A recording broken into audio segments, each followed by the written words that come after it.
Welcome back to State of Valor. She was bleeding out in the rubble when Titan found her. Not slowly, not quietly, the kind of bleeding that had a sound to it, a wet and urgent sound that Rachel Hayes recognized from too many other places and other bodies.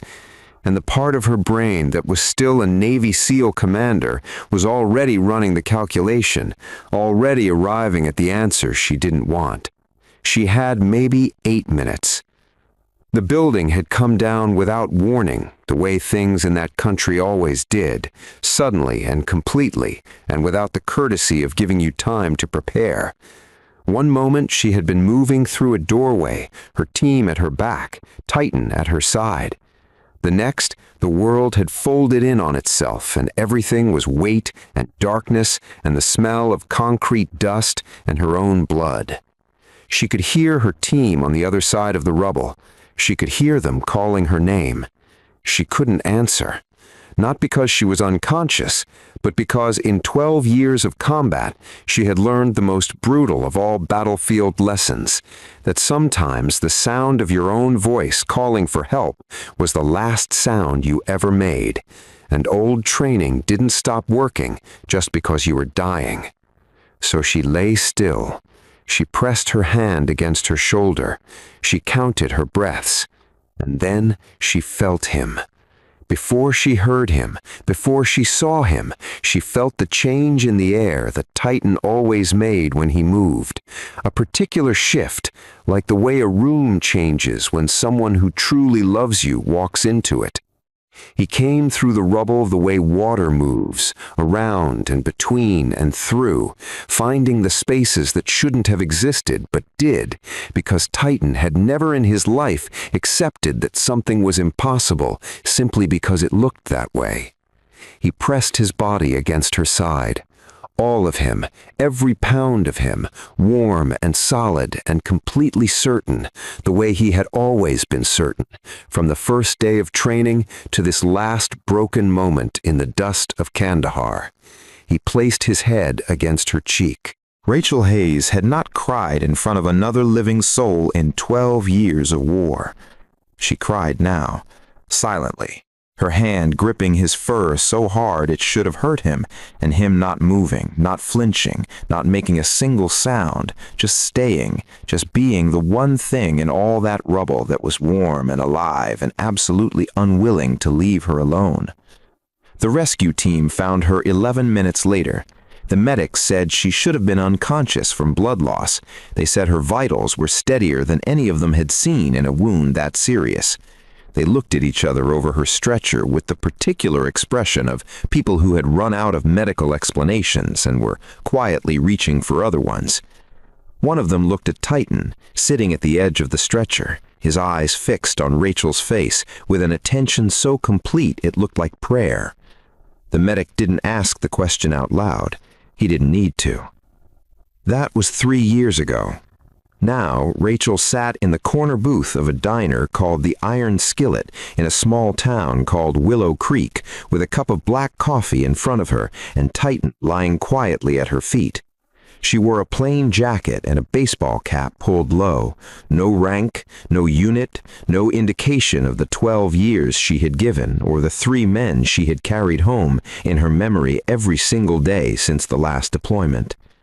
She had been traveling for 4 months, moving through small American towns, sitting in diners and bus stations and park benches, watching how people treated each other when they thought no one important was looking. After coming home and finding that home felt like a country she no longer had a map for, after the silence that moved into her chest where purpose used to live, she had begun to wonder something that frightened her more than any enemy combatant ever had. She had begun to wonder if the goodness was gone, not from the flag, not from the idea of the country, but from the quiet everyday spaces where real character was either built or abandoned. She had given everything she had for something she believed in, and she needed to know, in the deepest part of herself, that it still existed out here in the ordinary world. Willow Creek was her 9th town. Titan shifted beneath the table and pressed his nose against her ankle. She reached down without looking and ran her fingers slowly along his ear. He settled. He always knew when the weight inside her was getting heavier, even when her face showed nothing at all. He had always known. From the very first day, he had always known. Behind the counter, Lily Harper was carrying the world and making it look like nothing. She was 27, though some mornings she woke up feeling twice that. Her mother, Margaret, had been sick for going on 2 years, a slow, relentless illness that consumed money the way a river consumes sand, without drama and without end. Her brother, Caleb, was 16 and trying so hard to be the man of the house that it broke something in Lily's chest every time she watched him try. She worked double shifts 4 days a week. She smiled at every single customer.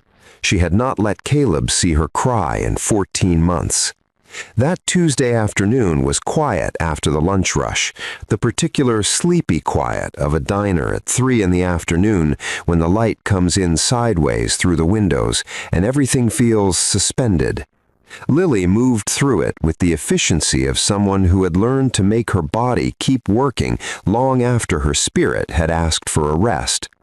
She noticed the woman in the corner booth the way she noticed everyone, quickly and completely.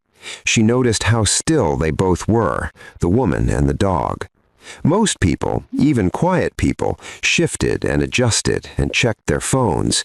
This woman sat like someone who had learned stillness not as a personality trait, but as a tool for staying alive. And the dog lay at her feet with his head up and his eyes moving slowly around the room in a pattern that Lily slowly realized was not random. He was scanning, like he was still on duty.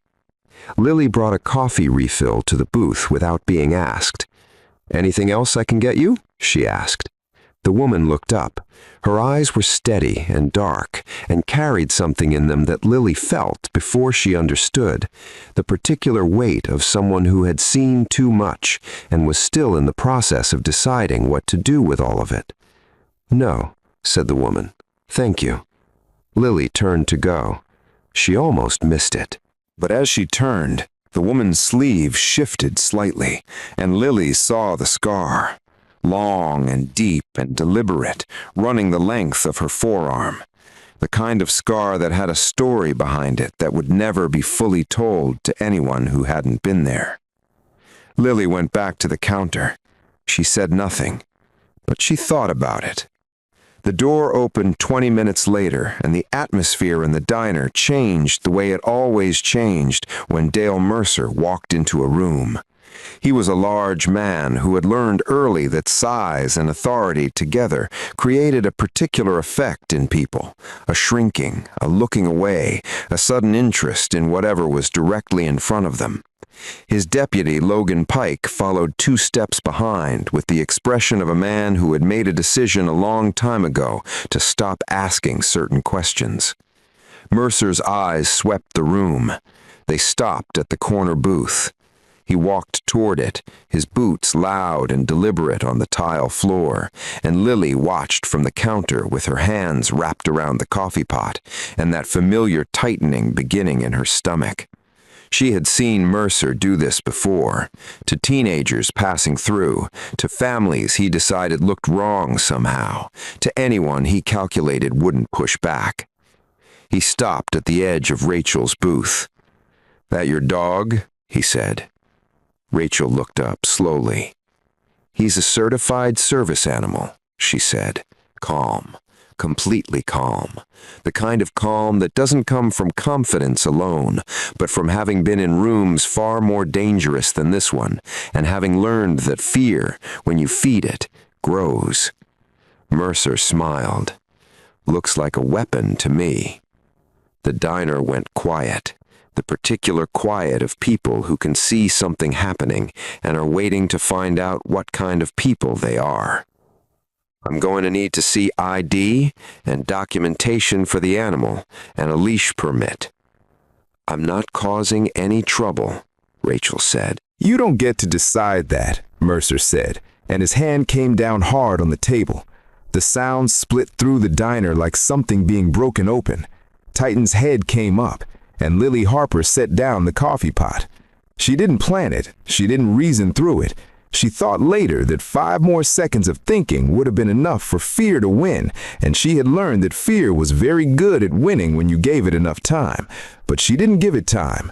She walked around the counter and across the diner floor, and she stopped beside the booth, and she looked at Dale Mercer, and she said, in a voice she was surprised to find was steady, "Sheriff, she is a paying customer, and she has not done a single thing wrong." Mercer turned to look at her slowly.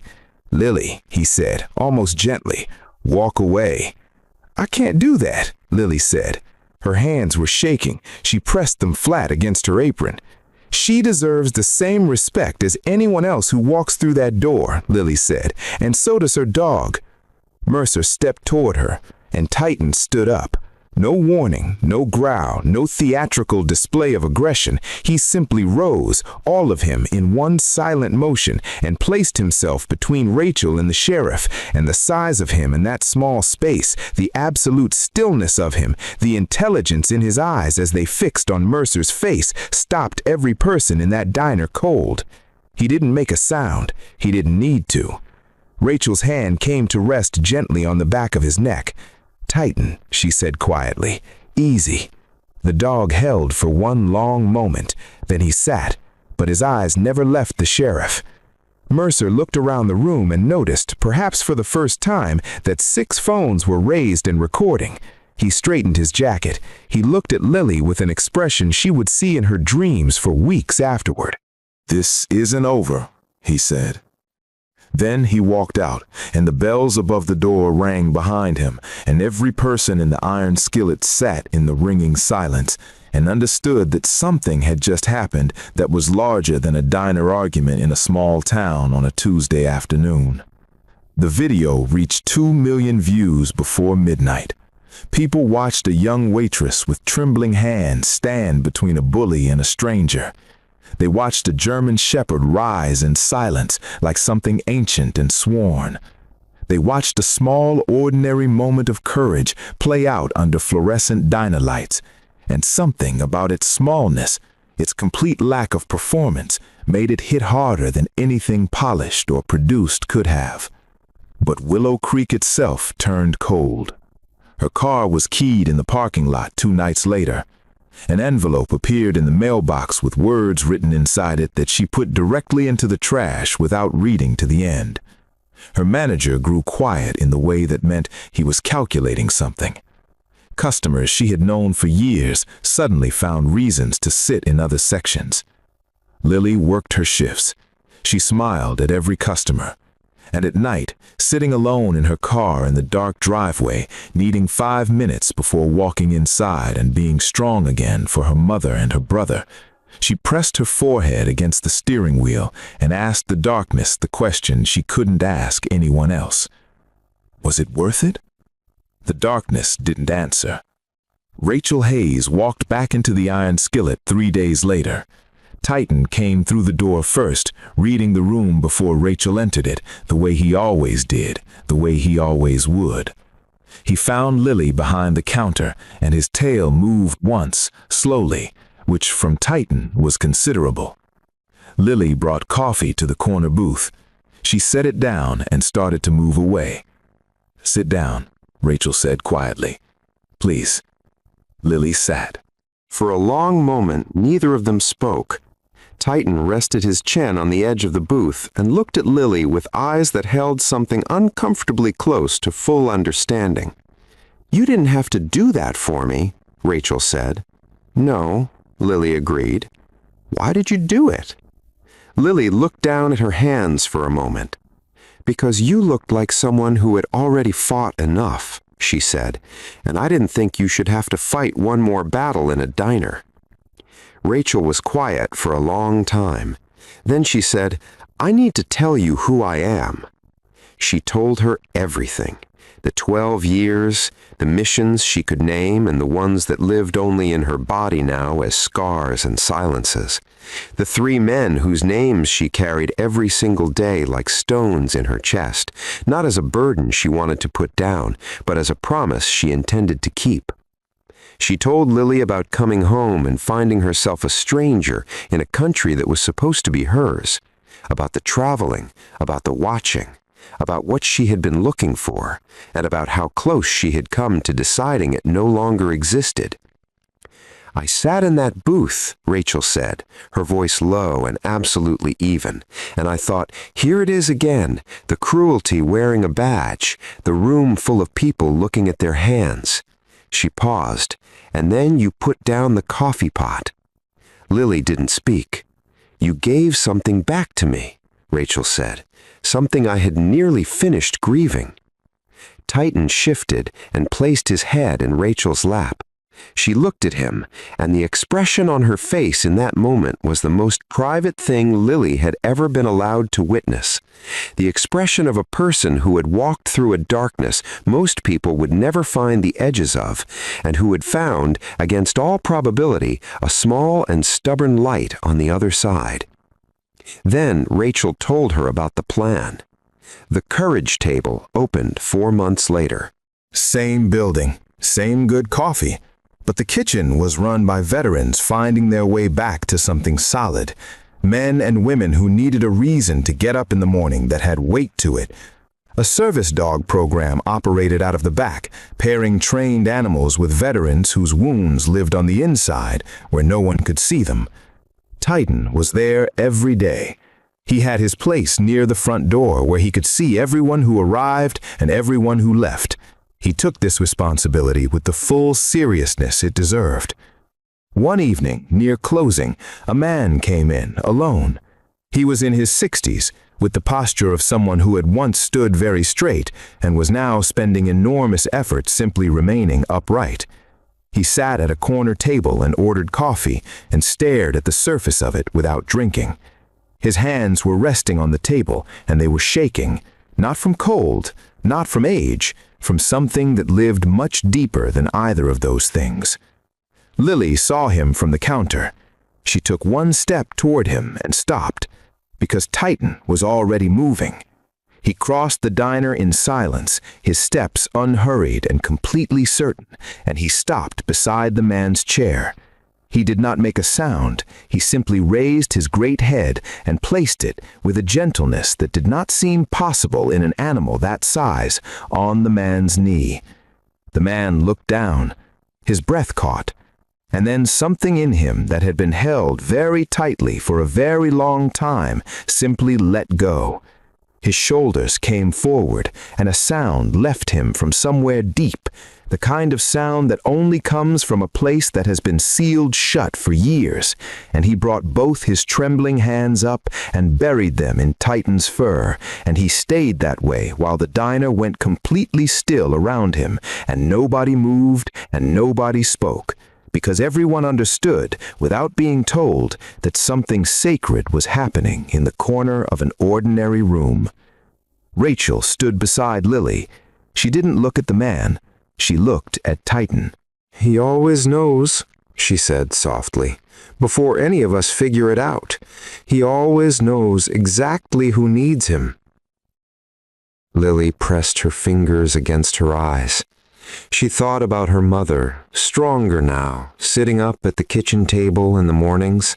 She thought about Caleb, who had started volunteering on weekends and had stopped standing in the doorway at night, holding himself together.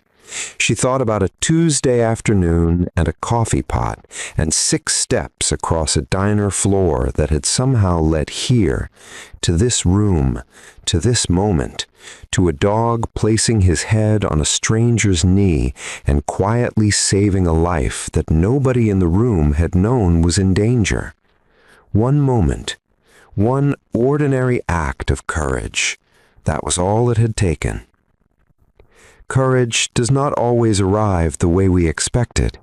It does not always come in uniform, or with a rifle, or in a moment the cameras are already pointed at. Sometimes it comes in a white shirt and a red waistcoat, with trembling hands pressed flat against an apron, in a small diner in a small town on an ordinary Tuesday afternoon. And sometimes it comes on 4 silent paws, crossing a rubble field in Kandahar or a diner floor in Willow Creek, finding the person who needs it most and simply refusing to leave their side. The veterans of Willow Creek will tell you that the courage table gave them something to walk toward, but Rachel Hayes will tell you something quieter and more true. She will tell you that a young woman who had every reason to look away chose instead to step forward, and that single choice restored her faith in everything she had nearly died for. And Titan will tell you nothing at all. He will simply walk to wherever he is needed and place his head gently on someone's knee and stay there for as long as it takes. Because that is what love looks like when it has been tested all the way down to its foundation. And it is enough. It has always been enough. If this story reached something inside you, if it reminded you of the kind of courage that never makes the headlines but holds this country together quietly every single day, please subscribe to State of Valor. These stories exist because people like you believe they matter. Leave a comment and tell us, where are you watching from today, and who in your life has shown you the kind of courage that nobody ever thanked them for? Because that person deserves to be remembered, and this channel will never stop telling their story.